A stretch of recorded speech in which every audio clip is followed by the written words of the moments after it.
اور وہ جو اپنا کانسٹیٹیوشنل رول الیکشن کرانے کا اگر وہ بھی نہیں ادا کر سکتے تو ان کو اپنی سیٹ کے اوپر نہیں رہنا چاہیے.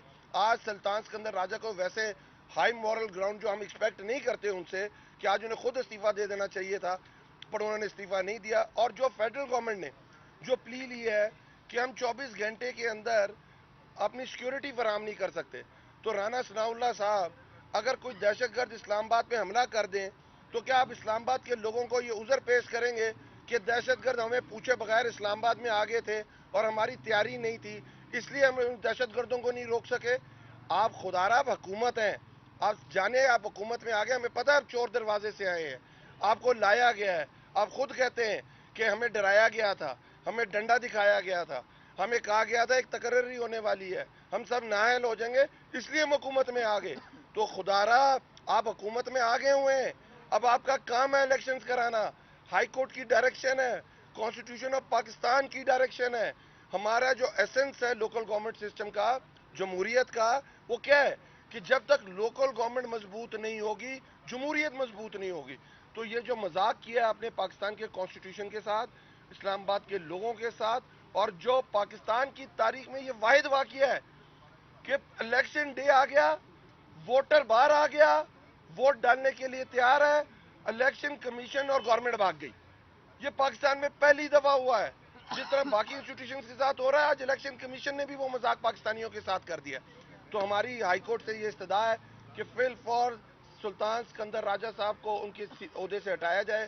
اگر ایک پولیٹیشین آپ کے ڈائریکشن پہ خط نہیں لکھتا تو آپ اسے وزیر اعظم کے عہدے سے ہٹا دیتے ہیں. آج سب کے اوپر یہ ٹیسٹ ہے کہ آپ کی ڈائریکشن پہ جو کانسٹیٹیوشنل رول ہے الیکشن کمشنر کا, اگر وہ الیکشن نہیں کراتا تو اسے بھی اپنی سیٹ پہ نہیں رہنا چاہیے. صبح اس کے بعد آج صبح ایک سابقہ وزیر اسلام آباد سے تقریباً کوئی پچھلے 2 مہینوں کے بعد وہ نکلتے ہیں اور وہ بات کرتے ہیں اور وہ ایکٹ بتانا شروع کرتے ہیں کہ کس طریقے سے یہ ایکٹ بنا. اور یہ ایکٹ جو پاکستان تحریک انصاف اپنے دور میں لے کے آئی, جس طرح علی صاحب نے بات کی کہ یہی لوگ آئے اسی ہائی کورٹ میں, اور ہمارا وہ ایکٹ کیا تھا کہ لوکل باڈیز کو امپاور کرنا اور میئر اور میئرز کا الیکشن ڈائریکٹ ہونا چاہیے. تو اس کے اوپر یہی لوگ آئے ہائی کورٹ کے اندر اور انہوں نے اس آنے کی کوشش کی. پھر ایک دفعہ الیکشن کے لیے بات ہوتی ہے, دوسری دفعہ ہوتی ہے, اور ہر دفعہ مسلم لیگ نون اسلام آباد ہائی کورٹ میں آتی ہے اور یہی کہتی ہے کہ یہ الیکشن نہ ہو.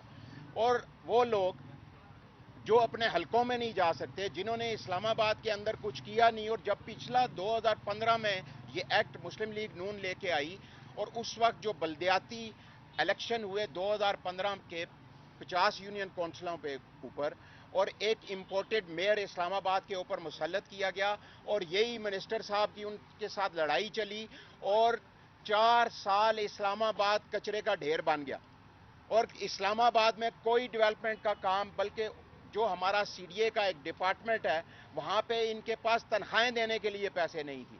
اور جب پاکستان تحریک انصاف کی گورنمنٹ آئی, ہم نے ان کو بلایا, ان میئر صاحب کو ہم نے ان سے کہا کہ آئیں ہمارے ساتھ بیٹھیں, مل کے کام کریں اور اس اسلام آباد شہر کی بہتری کے لیے کام کریں.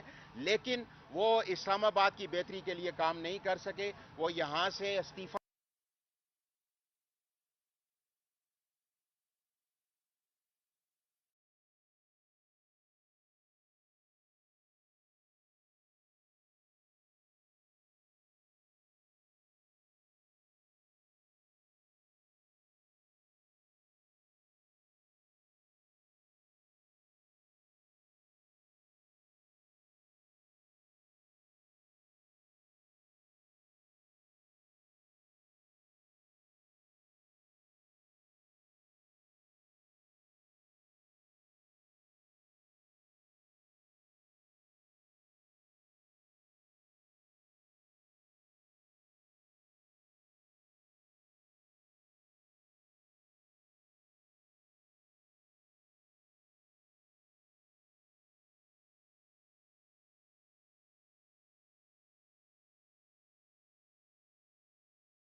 کیونکہ عوام میں تو یہ لوگ جا نہیں سکتے, عوام سے یہ لوگ ڈر رہے ہیں.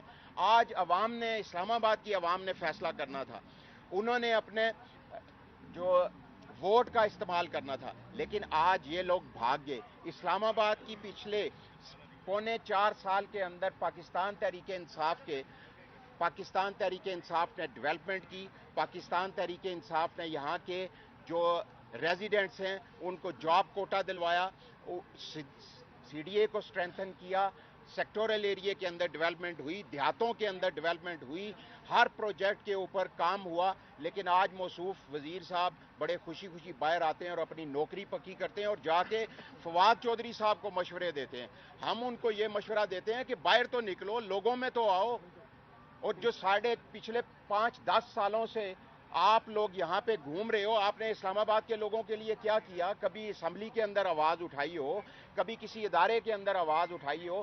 اور آج جس طریقے سے اسلام آباد کے لوگ صبح ووٹ ڈالنے کے لیے نکلے, آج میں یہ سمجھتا ہوں کہ پاکستان تحریک انصاف جیت چکی ہے اور یہ اسی چیز سے گھبرا رہے ہیں. اور 1-2 ہفتے پہلے جب یہ ریٹ لے کے آئے, انہی کی جو انڈر ایجنسیز ہیں, آئی بی نے ایک رپورٹ جنریٹ کی جس میں انہوں نے صاف لکھا کہ 65 یو سیز جو ہیں, 65 یو سی پاکستان تحریک انصاف جیت رہی ہے, 6 انڈیپینڈنٹ جیت رہے ہیں, اور 25 یو سی جو ہے وہ مسلم لیگ نون کی ہے, 2 پیپلز پارٹی کی ہے. جو رپورٹ آئی, یہ ریٹ اٹھا کے کبھی ایک کورٹ میں آتے ہیں, کبھی دوسری کورٹ میں آتے ہیں, اور لوگوں کا جو حق ہے ووٹ ڈالنے کا, اپنے لوگوں کو چننے کا, وہ یہ ختم کرنے کی کوشش کر رہے ہیں. لیکن ہم ان کو بتانا چاہتے ہیں کہ جب بھی یہ الیکشن کروائیں گے, یہ لوگ انشاءاللہ اپنی اس مہنگائی کا بدلہ لیں گے, اپنی محرومیوں کا بدلہ لیں گے, اور ان سے دوبارہ جب بھی الیکشن ہوں گے انشاءاللہ یہ اسی طرح الیکشن سے بھاگیں گے.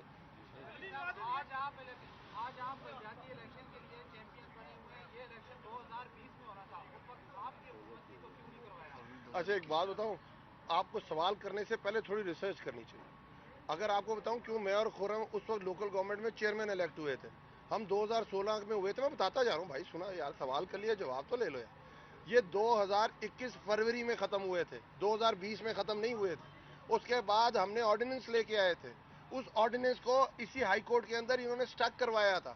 پھر ہم لیجسلیشن لے کے آئے تھے, ہم نے امپاور کیا تھا ایڈمنسٹریٹولی, فائنینشلی, کہ اسلام آباد سے جو سیل ٹیکس اکٹھا ہوتا ہے وہ میئر کے پاس جائے گا, جو اسلام آباد کے اندر ایکسائز ڈیوٹی اکٹھی ہوتی ہے وہ میئر کے پاس جائے گی, جو اسلام آباد کی فیڈرل ڈائریکٹریٹ ایجوکیشن ہے وہ میئر کے پاس ہوگا, اسلام آباد کے اندر جو بی ایچ کیوز ہیں وہ میئر کے پاس ہوں گے. یہ ہم نے ڈیوالو کی تھی. پچھلے پورے 5 سال میں اور یہ چیئرمین رہے اور 1 روپے کا فنڈ نہیں ملا ہمیں. اور ہم ہمیشہ, اگر یہ بات ہوتی, 31 سال میں پہلی دفعہ کشمیر میں local government election Tehreek Insaf نے کرائے ہیں. پاکستان کی تاریخ میں ڈیوالو لوکل گورنمنٹ سسٹم پہلی دفعہ کے پی میں تحریک انصاف لے کے آئی ہے. پہلی دفعہ پنجاب کے اندر devolve local government system Imran Khan لے کے آیا ہے, اور انشاءاللہ تعالی یہاں بھی الیکشن عمران خان ہی کرائے گا انشاءاللہ. جی 4 سال میں اسلام آباد میں ڈیولپمنٹ پروجیکٹ آپ کروا رہے ہیں, آپ نے تو میٹرو بند کر دی, پشاور پورٹ سے ایئرپورٹ. پھر میں یہ کہہ رہا ہوں, آپ لوگوں نے پراج چوک کا پروجیکٹ روک دیا. اچھا تو ٹھیک ہے, نون لیگ کلیم کری ہے کہ 2 پروجیکٹ ہم نے اوپن کیے, آپ نے کیا کیا؟ میں آپ کو تھوڑا دھیان سے سننا, ٹھیک ہے, حوصلہ رکھ کے. پچھلے 5 سال اگر آپ دیکھیں, 2023 تک, 2018 تک جب ان کی گورنمنٹ تھی, جو اسلام آباد کا اشر تھا, اور 2018 کے بعد Tehreek Insaf, G7 G8 under پاس کس نے بنایا؟ تحریک انصاف نے بنایا. 7th ایوینیو پہ انٹرچینج کس نے بنایا؟ تحریک انصاف نے بنایا. راول ڈیم انٹرچینج کس نے بنایا؟ تحریک انصاف نے بنایا. پی ڈبلیو ڈی انٹرچینج کس نے بنایا؟ تحریک انصاف نے بنایا. 10th ایوینیو کس نے سٹارٹ کی؟ تحریک انصاف نے کی. ماگلا ایوینیو کس نے سٹارٹ کی؟ تحریک انصاف نے کی. اب ہنسو مت, سنو. اور اس کے بعد کیانی برج بنایا؟ تحریک انصاف نے بنایا. برما برج بنایا؟ تحریک انصاف نے بنایا. آئی جے آئی پرنسپل روڈ 4 رویا کی؟ تحریک انصاف نے کی. 50% کوٹا اسلام آباد کے ڈومیسائل ہولڈرز کو گیا, تحریک انصاف نے دیا. اسلام آباد کو اگر پانی دیا راول ڈیم سے تو تحریک انصاف نے دیا. تحریک انصاف نے جو کھنڈرات تھے جو بنے ہوئے تھے پورے اسلام آباد میں پارکس میں, وہ تحریک انصاف نے دیے. واکنگ ٹریکس تحریک انصاف نے دیے. سنتے جاؤ یار, پریشان کیوں ہو جاتے ہیں, تو پریشان ہی ہو جاتے ہیں. اور شروع کروں میں یا ٹھنڈ پڑی ہے؟ ہاں, کس کا؟ پھر یہ غلط بات ہے. اور یار پی ڈبلیو ڈی انٹرچینج بن چکا ہے, لوگ جا رہے ہیں اس سے پیچھے اس کو 4 روز کر رہے ہیں. اگر بیٹھ گیا ہے, اگر بیٹھ گیا ہے تو اس کے اوپر انکوائری کال ہونی چاہیے, اور جس ڈپارٹمنٹ نے بنایا اس کو اندر. تو کیوں نہیں کرتے؟ کریں نا. آپ گھڑی پہ رک جاتے ہیں, گھڑی سے آگے جاتے نہیں ہیں. جب سے لاہور ہائی کورٹ نے کہا کہ توشہ خانہ کا سارا ریکارڈ لے آؤ, تو اس دن سے گھڑی چلنا ہی بند ہو گئی ہے. سر یہ بتائیے گا کہ اگر کس کو بنایا ہے؟ سر ایک دیکھیں, کانسٹیٹیوشن کس کو رول دیتا ہے الیکشن کرانے کا؟ الیکشن کرانے کا رول الیکشن کمشنر کا ہے, الیکشن کمیشن کا ہے. اور اس میں جو الیکشن کمشنر ہے وہ کون ہے؟ سلطان سکندر راجہ صاحب ہیں. آج تک جتنے فیصلے انہوں نے دیے غیر جمہوری, وہ اعلیٰ عدلیہ میں جا کے ختم ہوئے. جب 27 جولائی کو الیکشن ہونا تھا تو جا کے کہہ دیا 40 لاکھ لوگ ہی مر گئے. جب عدالت نے پوچھا تو کہتے وہ ٹائپو ایرر ہے. اس کے بعد جب ہمارے 4 ریزرو ممبرز آنے تھے پنجاب میں, تو انہوں نے ہولڈ کر لیا. پنجاب کی اعلیٰ عدلیہ, پنجاب ہائی کورٹ نے ڈیسیژن دیا. ایک طرف علی امین کو نااہل کر دیتے ہیں, اور دوسری طرف ان کے وزراء پوری طرف کمپین کر رہے ہوتے ہیں. یہ باعث الیکشن کمیشنر ہے. یہ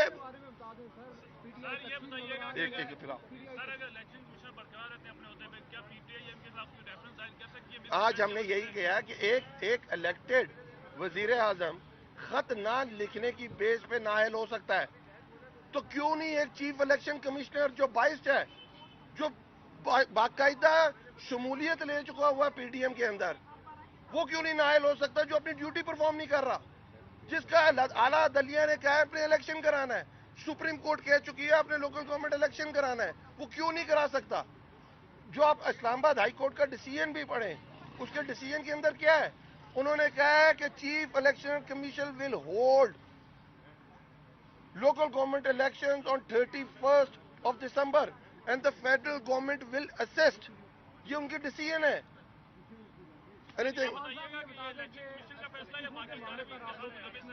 الیکشن کمیشن سب سے بڑا, میں یہی تو کہہ رہا ہوں. رانا ثناء اللہ تو بیچارہ ماؤتھ پیس بنا ہوا ہے الیکشن کمیشن کا. مطلب الیکشن کمیشن ذرائع سے خبر چلاتا ہے, اور رانا ثناء اللہ آ کے اس کے اوپر تصدیق کر دیتا ہے. الیکشن کمیشن اٹانومس ادارہ ہے. الیکشن کمیشن کو پی ڈی ایم کو نہیں چاہیے اس کا ماؤتھ پیس بنے. آپ نے تو اسسٹ کرنا ہے. کل اسلام آباد میں اگر دہشت گرد گھس جاتے ہیں, تو کیا وہ الیکشن کمیشن کو کہیں کہ جا کے اس کا مقابلہ کرو؟ یہ بتا دیں کہ کہہ رہے ہیں کہ ویڈیوز کوئی نیوٹرلز کی جانب سے آ رہی ہیں, کیا کہیں گے؟ نیوٹرلز کی آنی شروع ہو گئی ہیں. نیوٹرلز کی جانب, اچھا یہ آپ کہہ رہے ہیں, مجھے تو نہیں سمجھ آئے گا. نہیں, کیا نیوٹرلز کی آنے لگ گئی ہیں؟ جانب سے آ رہی ہے. یار میں تو یہی پریشان ہوں, سب کی آتی, نیوٹرلز کی نہیں آتی.